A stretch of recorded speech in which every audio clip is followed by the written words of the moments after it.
Oh my God, you came back again. You keep coming back. Okay, cool. Quick one. Let's go through the Digitakt. So part one, this is part three. Part one was the overview of the set and how everything is kind of routed and where everything is going through with the hardware setup that I'm preparing for a gig. This video is just going to be about some of the things that I'm doing in the Digitakt. Nothing super complex, so it's going to be quick because it's all pretty sort of straightforward, but it's the final piece of the puzzle of the whole setup. And so for those people that have watched all the way through, you probably want to watch this. For people that are just kind of jumping in and going, oh, what's this guy talking about the Digitakt? No, you're probably not going to find anything interesting in here, but it's going to be quick.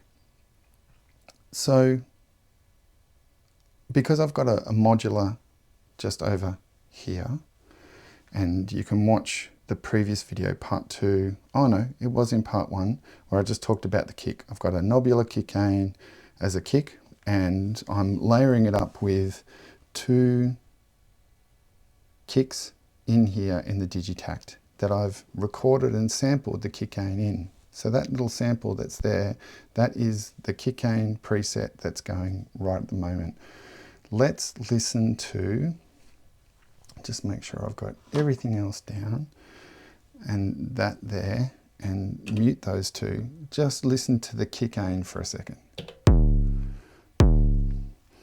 So that is the Kickain module, and I'm over here and I'm tweaking it. I can tweak the decay, tweak the drive, put some of the built-in reverb on it. And the reason that I'm playing that for you is so that I can play this for you. It's the same kick. So I sampled, because I've got the Digitakt, because I've got the modular, I've got a submix of my percussion in the modular coming into the left and right in here.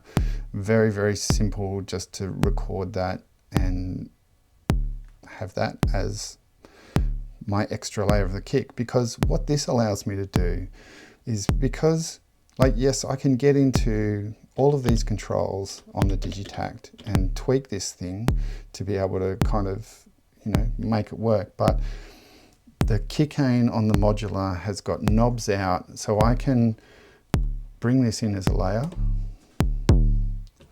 Sorry. Bring this in as a layer and tweak the Kickain. But I've still got this as a bass layer kick doing its thing. And the other thing that I've got going on with this on here is in here where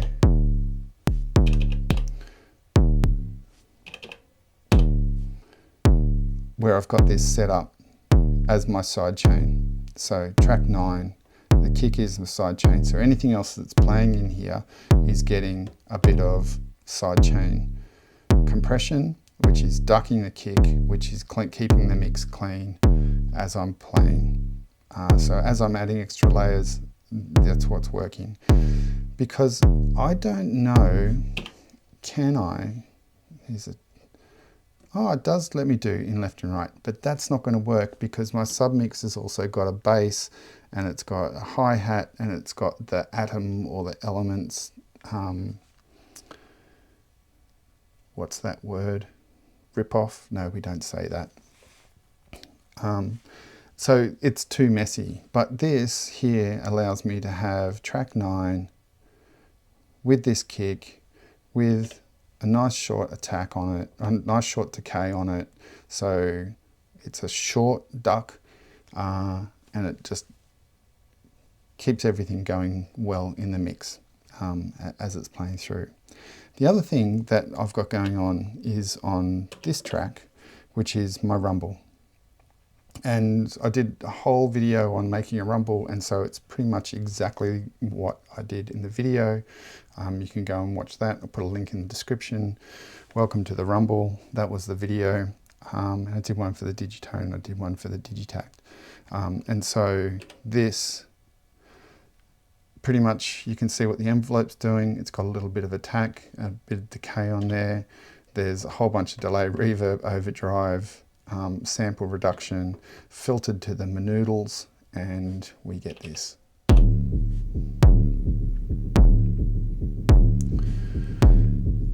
And this gives me kind of flexibility because I'm on that track, you know, like I can easily enough just kind of jump it over.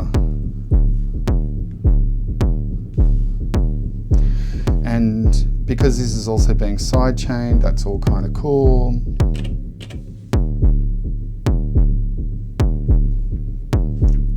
So I can mix this up playing live pretty easy, or set it in a different pattern, or kind of whatever I want to do. And yes, I can sidechain. I've got a Ghost in the modular, and I've done kind of kick sidechains on that before, and that's been great, but this just sort of works really, really well. Super easy, recorded the kick in, set it up on 9, no effects, but that's my trigger for the sidechain, and then copied that over into 10, affected it, and then I've got my techno rumble happening. Cool. So that's the first two things that's happening on the Digitakt. I've got a snare on this one, and I think I have, yeah, amp pan, so it'll kind of change through. And I did realize that this was a little bit too loud, so in the mix I'm just going to drop that down. So maybe we should listen to that. Go into mute mode. And this guy here on the trigs, yep, I'm on that track.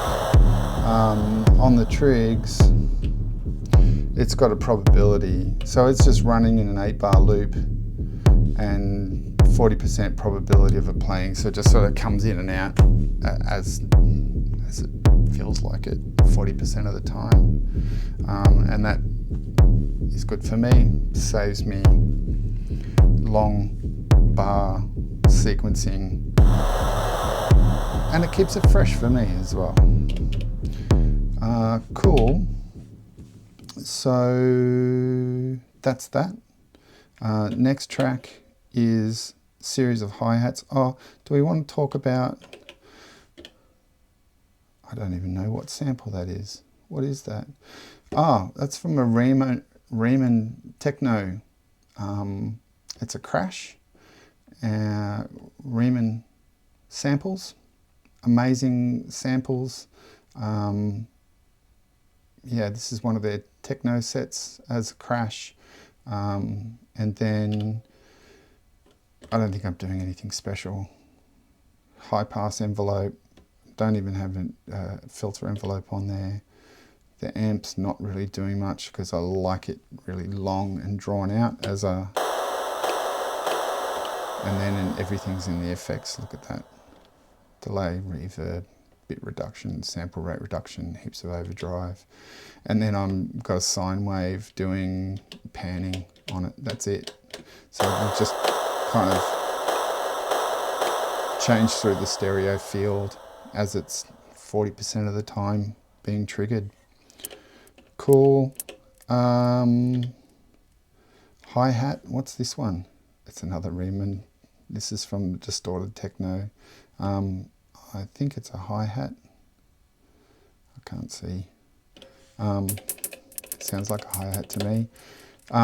Basically everything that's happening in here is happening in the mod.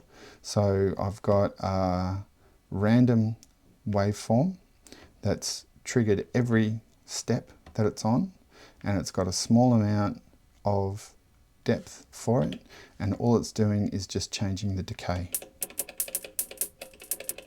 So sometimes you're just getting little clicks, other times you get something more like an open hi-hat.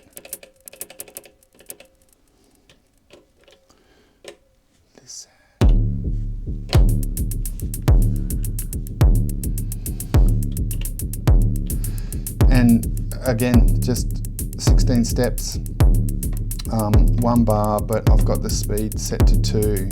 And another easy pointer was to set the reset to infinite. So when it's at 2, or if you're changing the speed, like down to 5 steps or whatever, like something like that, it'll work properly.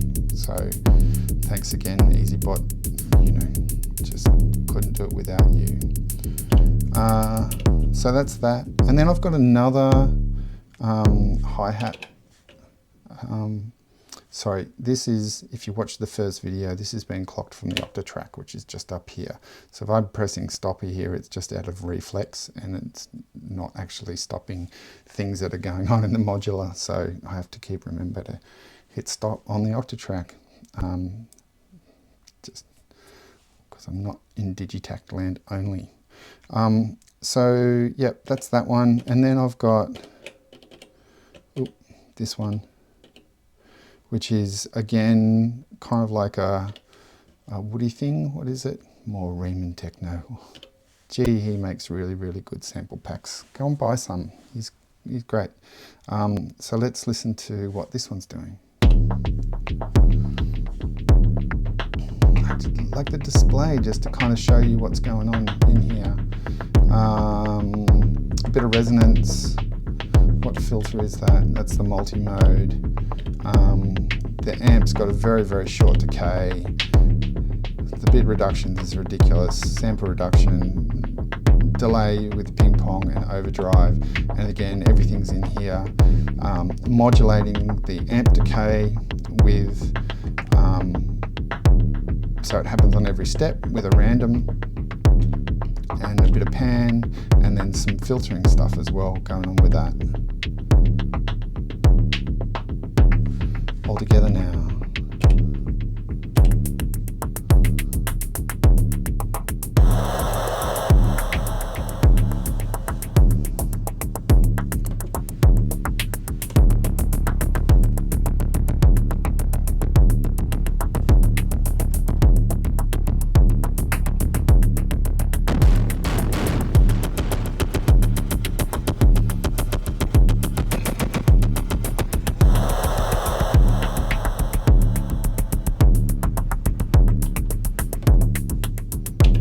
See, I stopped on the Octatrack that time. Cool. Okay, a couple more things that I've got happening. Track 1, I do actually have something on there, but I haven't played it in any of these. It is in the original, but it's a big, long Evolver drony goodness. It is like a bass layer. There's not much going on. I've got a bit of panning. It's a stereo recording anyway, because Digitakt II, 2 for stereo, 2 for 2 channels. And so it's another kind of drony bit that I bring in during the drone sections. So it's not anything that sort of plays when I'm sort of percussiving, because I've already got like the VHIKK and the Onieroi and the Scand and other bits and pieces that are doing drones. So this is just another, it's like a bridge between different sets and different parts. So let's not talk about that at the moment. But what I do want to talk about is what I've got on 5 and 6, which is some audio recording stuff. Let's have a listen.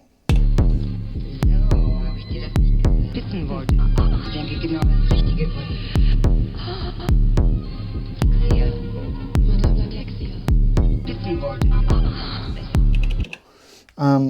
So what that is it's a sample off an old movie. I take a lot of video clips and films and bits and pieces off a website called archive.org, which is all public domain. Nothing's royalty free, but it is kind of royalty free because it's in the public domain. You can sample it, you can do whatever. So I have, let's go to the right track to begin with. I've got that in there as a sample, and I've sliced it up as a grid. And I've got that amazing kind of tool that you can do where you go create random locks, and that's going over 8 bars. So it's going through a series of different sort of snippets as it's going in, and because I don't want it to be too jagged because they're kind of fairly small slices. It's going to play in lengths of 2. So, habe ich dir das nicht wissen wollen. Ich denke genau das Richtige von dir. Madame wissen wollten. And Wissen wollten. crap load of effects. Oh, I've got the comb filter on it, Muss ich den jetzt reverb and delay, no overdrive, but I've got that to kind of Es geht doch nicht, ja. to play with as it goes through, but there's enough happening in there. But then everything's happening in the mod, so I've got some amp modulation going on, comb frequency modulation and comb low pass filter. And so because I've got random locks happening across these 8 bars, and this kind of randomness going on, I can just happy letting that play, choosing random slices, and then these kind of random filter effects happening, because there's quite a fair amount of depth on there, and you get these kind of little weird sort of robotic moments that's happening in that process as well. And then I've done that again. So let's go over to track 6. Same thing. It's, listen. Comb filter, just love it. Absolutely love it. These little robotic bits and pieces. And then lots of mods, panning, comb frequency, comb LPF. Heaps of delay, heaps of reverb. I've done a bit reduction on this one.